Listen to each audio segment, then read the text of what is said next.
Halo semuanya, salam sejahtera buat kita semua. Saya Gusti Ngurah Ali Widya Ganesha. Hari ini saya akan mewakilkan teman-teman saya untuk melakukan pembukaan presentasi hari ini. Saya Gusti Ngurah Ali Widya Ganesha, dan nanti akan dilanjutkan teman saya Afgan Al-Gustaf, Kirana Syifa Anjani, Rafael Setiawan, dan Randy Syaputra. Baik.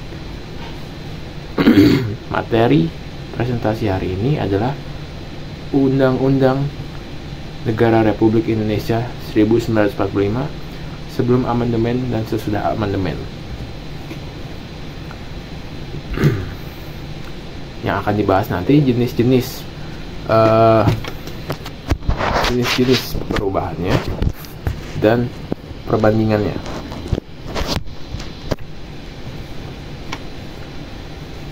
Jenis-jenis perubahan.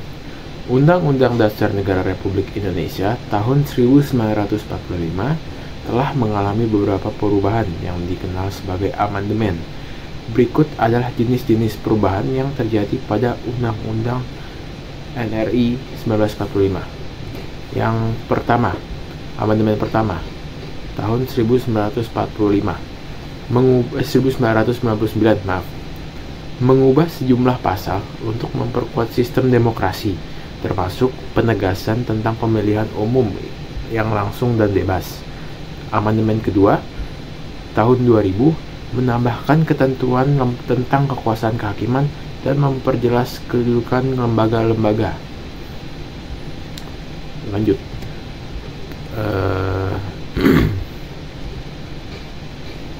Amandemen ketiga tahun 2001 mengatur tentang pemilihan presiden dan wakil presiden secara langsung, serta menegaskan pentingnya hak asasi manusia.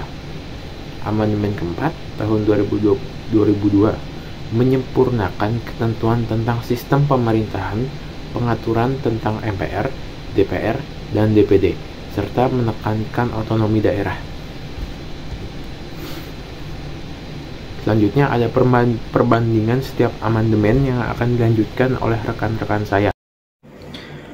Nah, di sini ada amandemen pertama 1999. Nah, di sini ada sebelum dan sesudah amandemen pertama.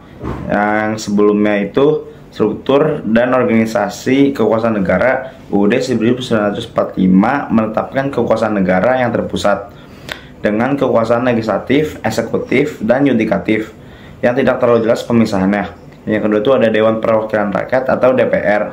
DPR ini memiliki kekuasaan yang terbatas dalam penguasaan terhadap eksekutif. Yang ketiga ini ada MPR atau Majelis Perwakilan Rakyat. Ini memiliki kekuasaan yang lebih dominan dalam pengambilan keputusan politik. Nah, ini ada sesudah amandemen pertama. Ini yang pertama itu ada pemisahan kekuasaan. Ini ada penegasan pemisahan antara kekuasaan legislatif, eksekutif, dan yudikatif dengan lebih jelas menjelaskan tanggung jawab masing-masing. Yang kedua ini ada peran DPR.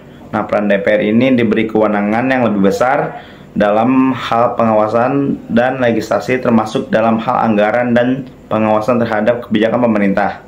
Yang ketiga ini ada MPR. MPR berfungsi lebih sebagai lembaga representatif yang tidak lagi memiliki kekuasaan yang terlalu besar dalam pengambilan keputusan politik.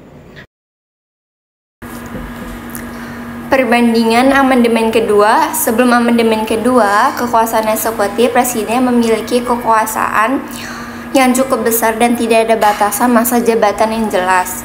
Sesudah amandemen masa jabatan presiden, amandemen ini menetapkan bahwa presiden dan wakil presiden hanya dapat menjabat selama 2 periode.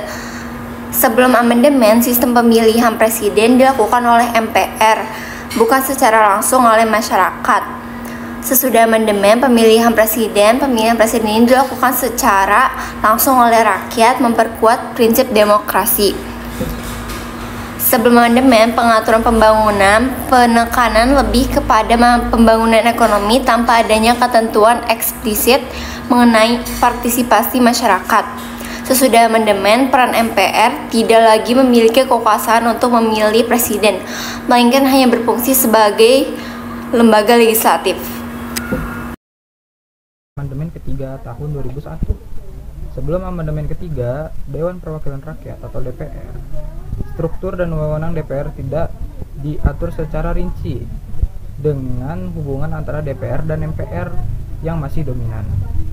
Pengaturan hak asasi manusia. Hak asasi manusia diatur secara umum dan tidak terperinci. Penyelesaian sengketa pemilu. Tidak ada ketentuan yang jelas mengenai penyelesaian sengketa pemilu.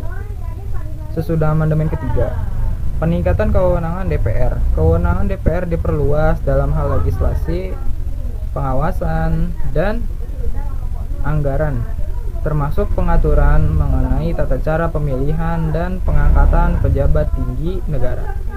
Peran Mahkamah Konstitusi.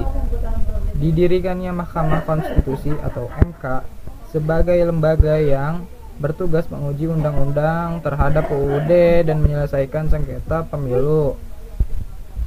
Selanjutnya, perlindungan hak asasi manusia. Penegasan lebih lanjut mengenai perlindungan hak asasi manusia, termasuk pengaturan tentang pembatasan hak asasi manusia yang harus sesuai dengan undang-undang. Oke, lanjut amandemen keempat 2002. Ada sebelum dan sesudah. Nah, sebelum amandemen keempat itu ada kewenangan Mahkamah Agung. Mahkamah Agung berfungsi sebagai pengadilan tertinggi tanpa adanya pengaturan khusus mengenai kewenangan pengujian konstitusi.